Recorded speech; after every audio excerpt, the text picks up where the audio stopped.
By August 1945, the British Indian Army reached a staggering 2.5 million men. It remains the largest all-volunteer fighting force in history.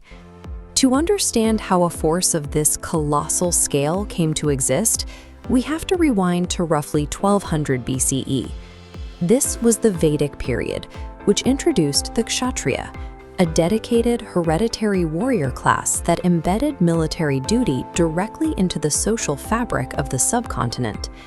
This outlines the Chaturanga, the ancient fourfold military doctrine structuring early Indian armies into divisions of infantry, cavalry, chariots, and elephants. War elephants acted as heavy armor.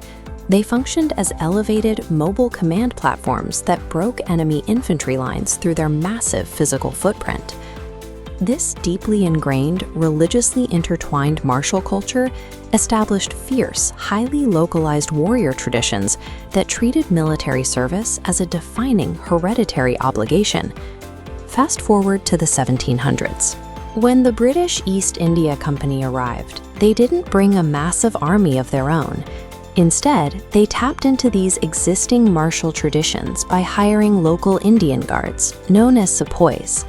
As you can see on this map, British Commander Major General Stringer Lawrence organized these localized guards into highly bureaucratic regional forces. These became the presidency armies of Bengal, Madras, and Bombay. The British successfully fused India's ancient military heritage with modern European warfare. They equipped local troops with standard-issue firearms, European uniforms, and strict tactical drills. By corporatizing these local warrior traditions, a foreign trading company managed to achieve total continent-wide control without relying entirely on troops from the British Isles. The East India Company also had to secure the naval domain. In 1612, following the Battle of Swali, they formed a small maritime force to fight off Portuguese rivals and local pirates threatening their merchant ships. Over the next 2 centuries, this modest defensive fleet evolved. It grew into the Bombay Marine and eventually matured into Her Majesty's Indian Navy.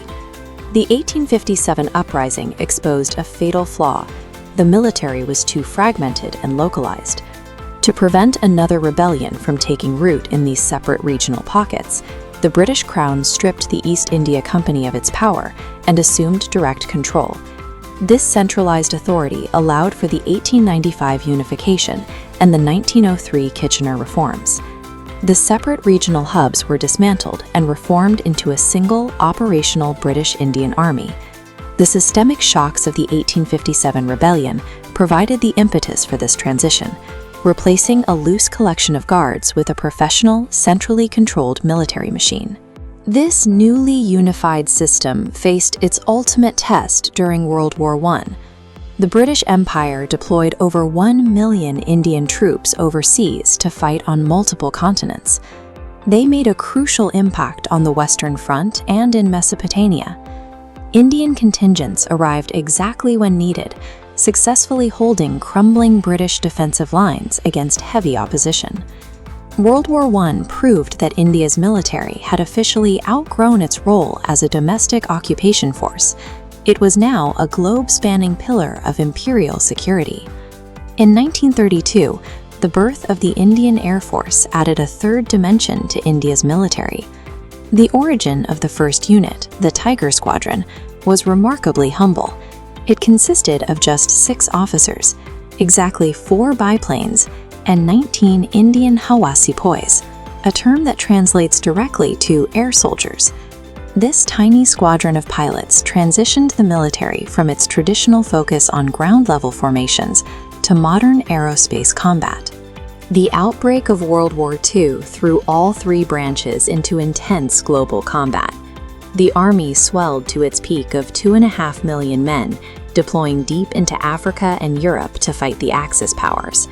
The Navy experienced phenomenal wartime expansion as well, taking on the massive, dangerous responsibilities of escorting Allied convoys and hunting enemy submarines across the Indian Ocean.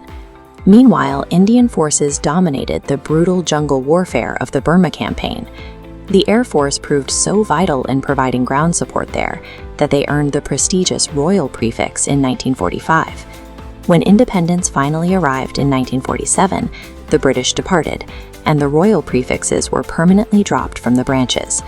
The British arrived to extract wealth using local guards and ended up bureaucratizing a deeply rooted ancient martial culture to protect their empire. When they left, that exact structure remained, forming the highly professional, three-dimensional military that serves as the sovereign bedrock of the modern Republic of India.